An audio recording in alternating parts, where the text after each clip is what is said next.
Hello, നമുക്കിന്ന് മലയാളികളുടെ പ്രിയപ്പെട്ട പൊറോട്ടയുടെ റെസിപ്പി നോക്കാം. എന്നോട് കുറേ പേര് ഈ കേരള പൊറോട്ടയുടെ റെസിപ്പി ചോദിച്ചിട്ടുണ്ടായിരുന്നു. അതുകൊണ്ടാണ് ഞാനിത് അപ്ലോഡ് ചെയ്യുന്നത്. ഇതിനു മുമ്പ് ഞാൻ വീറ്റ് പൊറോട്ടയുടെ ഒരു റെസിപ്പി ഇട്ടിട്ടുണ്ടായിരുന്നു. ഇതുവരെ നിങ്ങൾ കണ്ടിട്ടില്ലെങ്കിൽ അതൊന്ന് നോക്കിയേക്ക് കേട്ടോ. അപ്പോൾ നമുക്ക് ഇതുണ്ടാക്കുന്നത് എങ്ങനെയാണെന്ന് നോക്കാം. നമ്മൾ സാധാരണ പൊറോട്ട ഉണ്ടാക്കാനായിട്ട് വീശി അടിച്ചൊക്കെയല്ലേ ഉണ്ടാക്കുന്നത്. പക്ഷേ ഇന്ന് ഞാൻ ഈ തയ്യാറാക്കുന്ന റെസിപ്പിയിൽ നമ്മളങ്ങനെ അടിച്ചൊന്നുമല്ല. ഇപ്പം എല്ലാവർക്കും ഒന്നും അങ്ങനെ വീശാനൊക്കെ പാടായിരിക്കും. അപ്പം അതൊക്കെ പാടായിട്ടുള്ളവർക്ക് എളുപ്പം തന്നെ വീട്ടിൽ തയ്യാറാക്കി എടുക്കാൻ പറ്റുന്ന ഒരു റെസിപ്പിയാണിത്. ഇത് കണ്ടോ, നമ്മൾ ആ ഹോട്ടലിൽ നിന്നൊക്കെ മേടിക്കുന്ന പോലെ തന്നെ ഈ ലെയറുകളെല്ലാം ആയി കിട്ടിയിട്ടുണ്ട്. അപ്പോൾ ഇതെങ്ങനെയാണ് തയ്യാറാക്കുന്നതെന്ന് നമുക്ക് നോക്കാം. അതിനു മുമ്പ് നിങ്ങൾ ഇതുവരെ എൻ്റെ യൂട്യൂബ് ചാനൽ സബ്സ്ക്രൈബ് ചെയ്തിട്ടില്ലെങ്കിൽ മറക്കാതെ സബ്സ്ക്രൈബ് ചെയ്യണം കേട്ടോ. സബ്സ്ക്രൈബ് ചെയ്തതിന് ശേഷം ആ ബെല്ലൈക്കൺ പ്രസ് ചെയ്യുകയാണെന്നുണ്ടെങ്കിൽ ഞാൻ അപ്ലോഡ് ചെയ്യുന്ന പുതിയ വീഡിയോകളുടെയൊക്കെ നോട്ടിഫിക്കേഷൻ നിങ്ങൾക്ക് ലഭിക്കും. അപ്പോൾ നമുക്ക് ഈ പൊറോട്ട എങ്ങനെയാണ് തയ്യാറാക്കുന്നതെന്ന് നോക്കിയിട്ട് വരാം. നമ്മുടെ ഇന്നത്തെ ഈ പൊറോട്ട ഉണ്ടാക്കുന്നതിന് വേണ്ടിയിട്ട് ഞാനിവിടെ 4 കപ്പ് മൈദ എടുത്തിട്ടുണ്ട്. 4 കപ്പ് എന്ന് പറഞ്ഞാൽ 1 കപ്പ് 250 മില്ലി കപ്പാണ്. അപ്പോൾ അതിൽ 4 കപ്പ് എടുത്തപ്പോൾ അത് ഗ്രാമിൽ പറയുകയാണെന്നുണ്ടെങ്കിൽ കറക്റ്റ് 1/2 കിലോയാണ്, 500 ഗ്രാം ഉണ്ട്. അപ്പം ആ ഒരു മെഷർമെൻറ്റ് പെട്ടെന്ന് കറക്റ്റായിട്ട് കിട്ടുന്നതിന് വേണ്ടിയിട്ടാണ് ഞാൻ ഈ 4 കപ്പ്, അതായത് 500 ഗ്രാം വെച്ചുള്ള പൊറോട്ട ഇവിടെ ഉണ്ടാക്കുന്നത് കേട്ടോ. ഈ 1/2 കിലോ മൈദ എടുത്തപ്പോൾ അതിലേക്ക് ചേർക്കാൻ വേണ്ടിയിട്ട് 1 മുട്ട എടുത്തിട്ടുണ്ട്.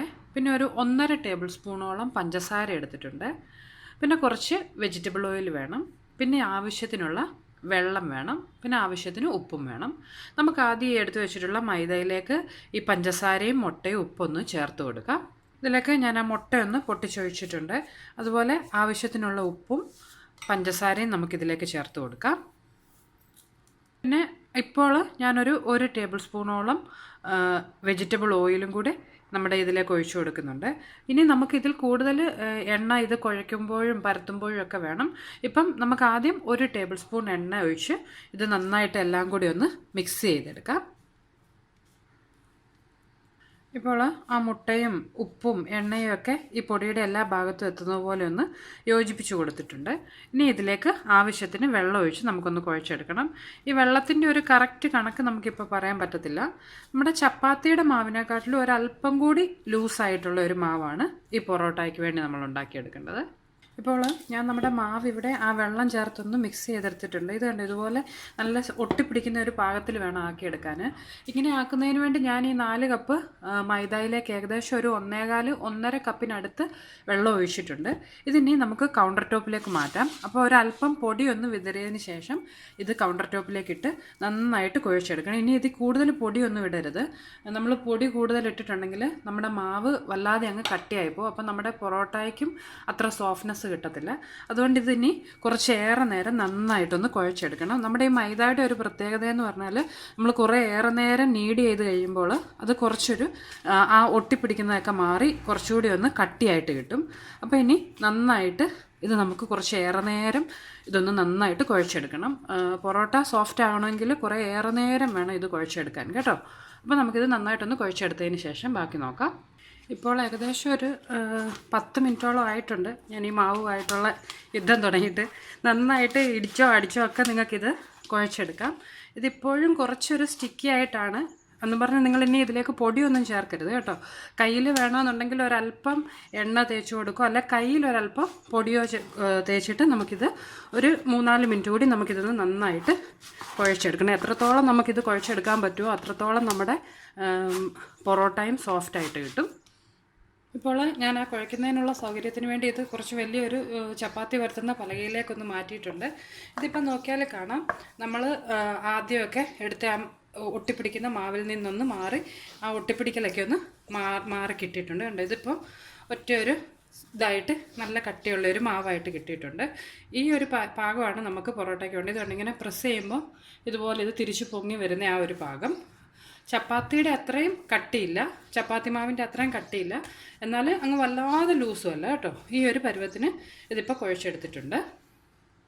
നമുക്കിനി നമ്മുടെ ഈ മാവ് നമ്മൾ ആദ്യം ആ കുഴയ്ക്കാനെടുത്ത് അതേ പാത്രത്തിലേക്ക് തന്നെ ഒന്ന് ട്രാൻസ്ഫർ ചെയ്യുക. അതിനു മുമ്പ് ഈ പാത്രത്തിൽ നമുക്കൊരല്പം എണ്ണ ഒന്ന് ഒഴിച്ചു കൊടുക്കുക. ഈ മാവ് ഇതിൽ ഒട്ടിപ്പിടിക്കാതിരിക്കാനാണ്. ഈ പാത്രത്തിൻ്റെ സൈഡിലും എല്ലാം നന്നായിട്ടൊന്ന് എണ്ണ തേച്ചതിന് ശേഷം നമ്മൾ കുഴച്ച് വെച്ചിട്ടുള്ള മാവ് അതിലേക്കൊന്ന് എടുത്ത് വെച്ച് കൊടുക്കുക.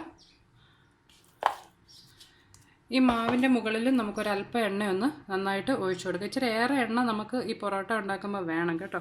ഹോട്ടലിലൊക്കെ നോക്കിയാൽ കാണാം, അവർ നല്ലതായിട്ട് എണ്ണയൊക്കെ തേച്ചാണ് ഇത് തയ്യാറാക്കുന്നത്. ഇതിനി നമുക്ക് ഒരു നനഞ്ഞ കിച്ചൺ ടവൽ കൊണ്ടോ അല്ലെങ്കിൽ ഒരു ക്ലിങ് ഫിലിം കൊണ്ടോ ഒന്ന് കവർ ചെയ്ത് വെക്കാം.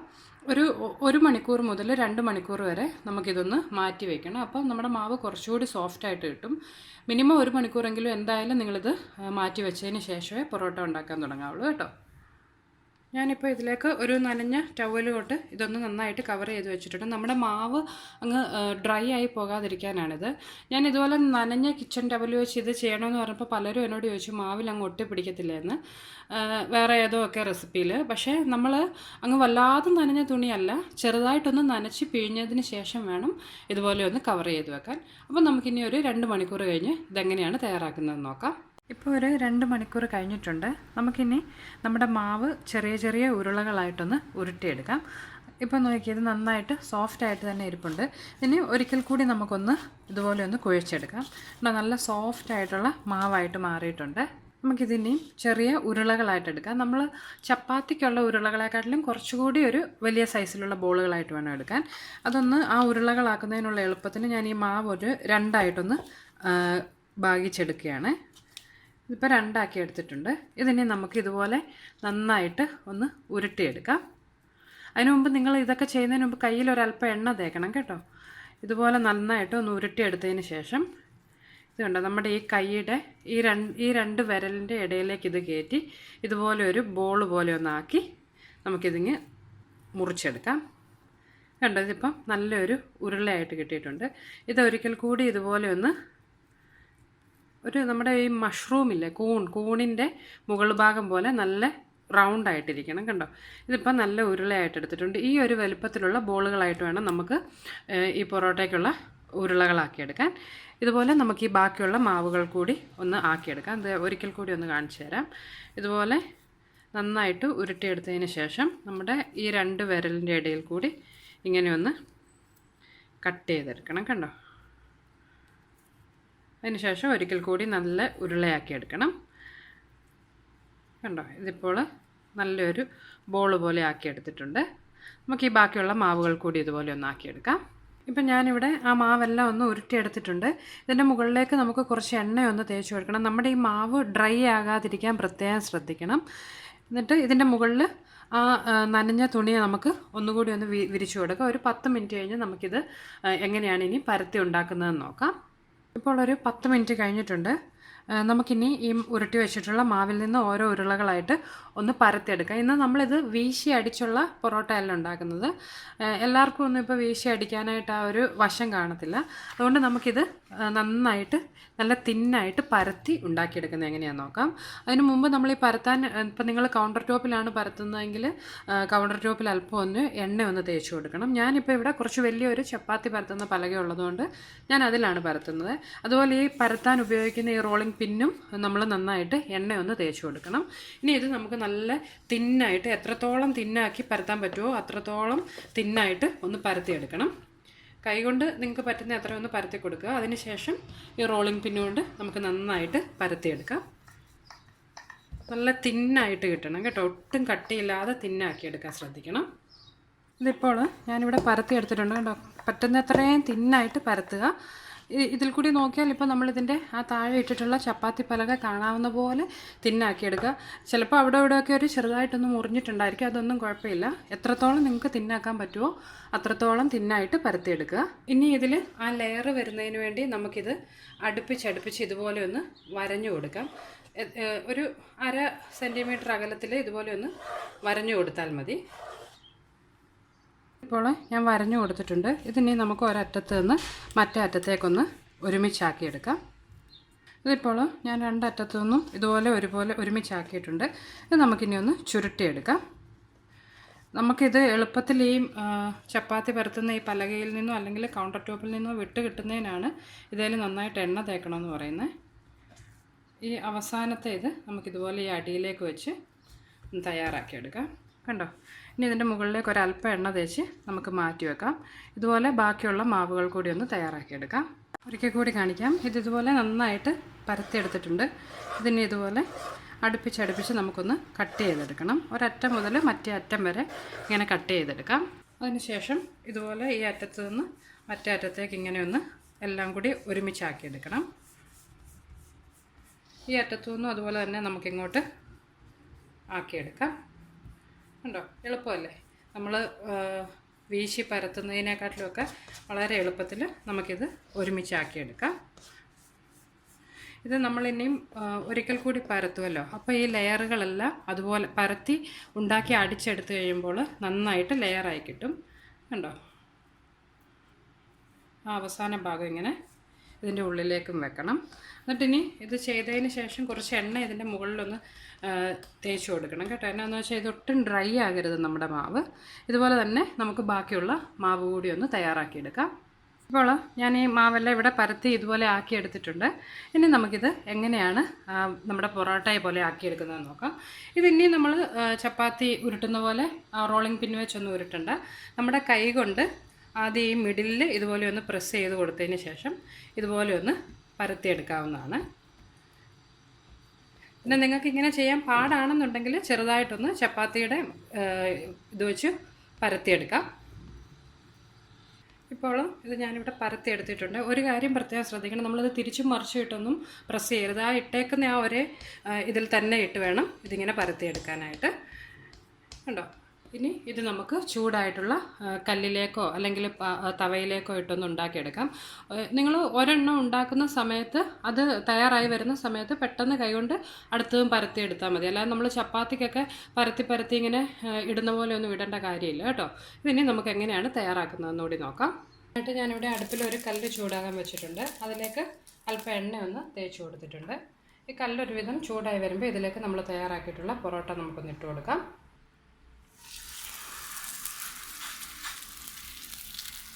ഇതിൽ നമ്മളിപ്പോൾ ഓൾറെഡി കുറേ എണ്ണയൊക്കെ തേച്ച് കൊടുത്തിട്ടുള്ളതുകൊണ്ട് ഞാൻ ഇനി എണ്ണ തേക്കുന്നില്ല.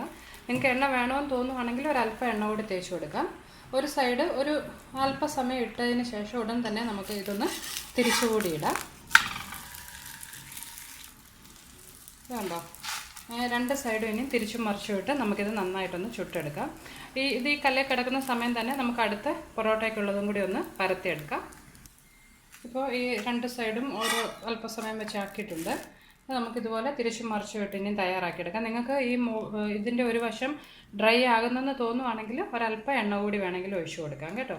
ഇപ്പോൾ നോക്കുമ്പോൾ തന്നെ കാണാം ഇതിൽ ആ ലെയറുകളൊക്കെ വന്നിട്ടുണ്ട്. ഇനി നമ്മളിത് അടുപ്പിൽ നിന്ന് മാറ്റി നന്നായിട്ടൊന്ന് കൈകൊണ്ട് അടിച്ചുകൂടി കഴിയുമ്പോൾ ആ ലെയറുകളൊക്കെ നമ്മൾ കടയിൽ നിന്ന് മേടിക്കുന്ന പോലെ തന്നെ ആയി കിട്ടും. ഇതൊരു 1-2 തവണ ഇതുപോലെ തിരിച്ചും മറിച്ചും ഇട്ട് നമുക്കൊന്ന് ചുട്ടെടുക്കാം.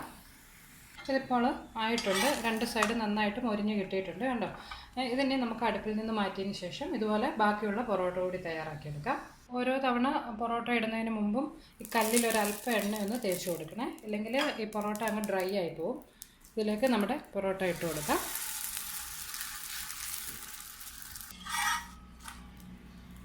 ഞാനിവിടെ ഒരു 5 പൊറോട്ട ചുട്ടെടുത്തിട്ടുണ്ട്. ഇപ്പം നോക്കിയാൽ ഇതിൽ കാണാം ഓൾറെഡി ആ ലെയറൊക്കെ ഉണ്ട്. എങ്കിലും ഇതൊന്ന് സെപ്പറേറ്റ് ആയിട്ട് നമ്മൾ ഹോട്ടലിൽ നിന്നൊക്കെ മേടിക്കുന്ന പോലെ ഒന്ന് ആയി കിട്ടണമെന്നുണ്ടെങ്കിൽ നമ്മൾ ഒരിക്കൽ കൂടി ഇതൊന്ന് കൈകൊണ്ട് ഇതുപോലെ ഒന്ന് അടിച്ചു കൊടുക്കണം. ആ ചൂടങ്ങ് പോകുന്നതിന് മുമ്പ് തന്നെ ഇതുപോലെ ഒന്ന് കൈകൊണ്ട് അടിച്ചു കൊടുക്കുകയാണെന്നുണ്ടെങ്കിൽ ആ പൊറോട്ടയുടെ ഇത് കണ്ടോ, ഇപ്പോൾ നോക്കിയാൽ കാണാം ആ ലെയറുകളൊക്കെ സെപ്പറേറ്റ് ആയിട്ട് വരുന്നുണ്ട്. ഇതുപോലെ നമുക്കൊന്ന് നന്നായിട്ട് ഒരു മിനിറ്റ് ഇതുപോലെ ഒന്ന് അടിച്ചു കൊടുക്കാം. ഇതിപ്പോൾ ഞാൻ നല്ലതായിട്ട് ഒന്ന് ഇതുപോലെ അടിച്ചെടുത്തിട്ടുണ്ട്. ഇത് കണ്ടോ, നോക്കിയാൽ കാണാം ആ ലെയേഴ്സ് എല്ലാം ഇപ്പോൾ ഇവിടെ സെപ്പറേറ്റ് ആയിട്ട് വന്നിട്ടുണ്ട്. നമ്മൾ ആ ഹോട്ടലുകളിൽ നിന്നൊക്കെ മേടിക്കുന്ന പോലെ തന്നെയുള്ള പൊറോട്ട നമുക്കിപ്പം ഇങ്ങനെ വീശൊന്നും ചെയ്യാതെ തന്നെ വീട്ടിൽ തയ്യാറാക്കിയെടുക്കാം. കണ്ടോ, അപ്പോൾ എല്ലാവരും ഇത് ട്രൈ ചെയ്ത് നോക്കുക. വളരെ എളുപ്പത്തിൽ വീട്ടിൽ തയ്യാറാക്കാം. ഒത്തിരി ഇൻഗ്രീഡിയൻസിൻ്റെ ഒന്നും ആവശ്യമില്ല. അപ്പോൾ നിങ്ങളിതൊക്കെ ട്രൈ ചെയ്ത് നോക്കിയതിന് ശേഷം നിങ്ങൾക്ക് എൻ്റെ റെസിപ്പീസ് ഇഷ്ടമാകുന്നുണ്ടെങ്കിൽ നിങ്ങൾ മറക്കാതെ എൻ്റെ യൂട്യൂബ് ചാനൽ സബ്സ്ക്രൈബ് ചെയ്യണം കേട്ടോ. അപ്പം നമുക്കിതുപോലെ മറ്റൊരു റെസിപ്പിയുമായിട്ട് വീണ്ടും കാണാം. ബൈ.